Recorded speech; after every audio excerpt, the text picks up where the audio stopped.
Il me plaît à présent de recevoir sur ce plateau un homme. Il est enseignant à la base, enseignant en génie mécanique, et il a décidé de s'essayer à la littérature, à l'écriture. Il a écrit ce livre qui s'intitule « Le Panthéon des présidents ». Son nom, c'est Adam Konaté, que je vous demande d'applaudir. Adam Konaté, qui nous rejoint sur le plateau de ce midi. Bonjour. Bonjour. Et bienvenue.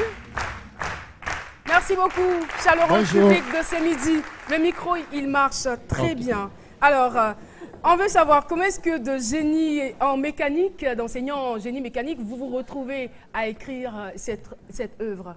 Bien, merci. Merci à l'équipe de ce midi. À la base, j'ai aimé la littérature. Mais malheureusement, en troisième, il y a eu une déviation, je suis allé au lycée technique. Malheureusement ou heureusement, vous avez des regrets? Je me suis retrouvé là par hasard, j'ai suivi les amis, on constituait une bande et je ne voulais pas me couper de la bande. Et eux, ils avaient des parents qui voulaient qu'ils fassent des études au lycée technique. Moi, mes parents sont au village, sont analphabètes, j'ai décidé tout pour moi-même. Et donc, je les ai suivis et je me suis retrouvé dans des ateliers avec de grosses machines et ça m'a effrayé. J'ai essayé d'obtenir une réaffectation, malheureusement, ça n'a pas marché. Donc, j'étais condamné, j'ai fait les études mécaniques et puis bon, ça a bien marché. Et c'est la mécanique qui me nourrit aujourd'hui. Ah, c'est bien. Et c'est bien. Et ça ne vous a pas empêché de poursuivre votre passion de la littérature qui vous permet aujourd'hui d'aboutir à cette œuvre, Le Panthéon des présidents. Déjà, dans un premier temps, on va essayer quand même de décrire un peu la première de couverture de cette œuvre. Alors, je vois des personnes dans des tenues, voilà, des tenues différentes. Oui. Et je vois aussi un tapis rouge. Oui. Allez-y. Bien, donc cette figure représente une bulle. Donc c'est le palais en quelque sorte. Ce sont des présidents, ils siègent au palais. Et donc pour y entrer, il faut une bataille. Vous voyez, il n'y a pas de porte. Donc c'est une aura noire, il y a une énergie. Et quand il n'y a pas de porte pour entrer, qu'est-ce qu'on fait? On casse. Et quand il y a un à l'intérieur, pour le faire sortir, il n'y a pas de porte, qu'est-ce qu'on fait? On casse. Donc c'est une bulle dans laquelle s'enferme le président. Et donc la bataille est rude pour entrer. Si vous remarquez bien, ils sont en tenue militaire qui exprime la force. Le tapis, ça exprime le sang. Donc pour y arriver, ce n'est pas souvent facile. Donc c'est pour dire qu'en quelque sorte, il faut changer de façon de faire et il faut cultiver certaines valeurs pour arriver à cette fonction. Donc vous abordez la problématique du pouvoir, de la succession. Effectivement, il s'agit de la succession et c'est un prince, il est né avec une cuillère dorée à la bouche, il s'appelle au départ Kunadia. Malheureusement, il devait être l'héritier de son oncle président. Et avec l'évolution du temps, l'oncle a préféré choisir sa propre fille. Et donc, tout de suite, il y a eu des rivalités. Il a été victime d'une situation désagréable où il devait être tué. Ensuite, il a pu s'échapper. Donc, il a fui, il est parti loin du palais. Mais heureusement pour lui qu'il va se battre, il va faire son voyage initiatique, il va revenir et il sera président, comme pour dire que c'est Dieu qui donne le pouvoir.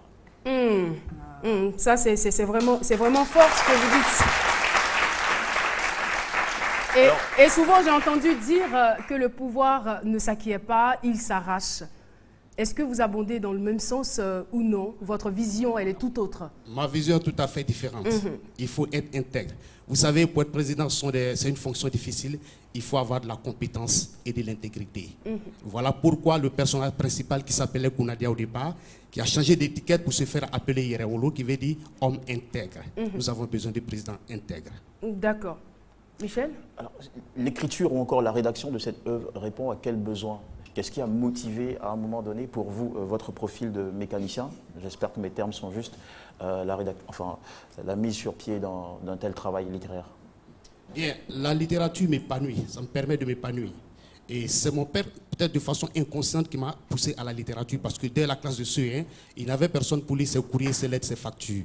Et donc c'est pour cette raison qu'il m'a amené à l'école. Sinon, tous mes aînés, 10 avant moi sont nés, ils ne sont pas allés à l'école. Mais pourquoi avoir choisi cet angle-là, l'angle politique? Ce thème-là. Oui, parce que c'est un peu de la littérature engagée, donc la littérature de combat.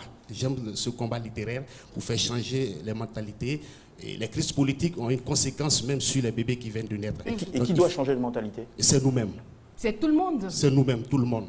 Voilà. Donc c'est pourquoi il faut lire cette œuvre-là. C'est une œuvre de réconciliation. D'accord. Voilà. De retour au palais, Clarisse Atandette Djeliba.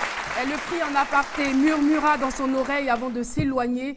Ils s'étaient ensuite rencontrés à son bureau. Elle lui avait maintes fois posé la question au sujet des Kana qui préféraient leur neveu à leur propre enfant pour leur succession. Djeliba lui avait toujours répondu qu'il n'en savait rien. Le lendemain, elle avait encore suivi discrètement dans le parc du palais. Là, elle eut une attitude différente. Clarisse s'était assise auprès de lui, avait passé le bras autour de son cou. Je ne vais pas terminer cette lecture, tout simplement dire que les mots, les phrases sont accessibles à tous. C'est un style aussi direct et intéressant. Fluide.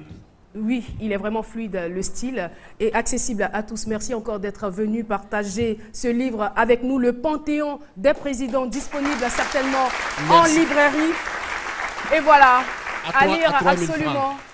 Non, on aurait pu quand même se passer du prix, mais c'est pas bien grave.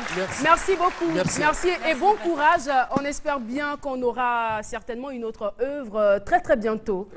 Bon courage à vous. Merci encore d'être passé dans cette émission.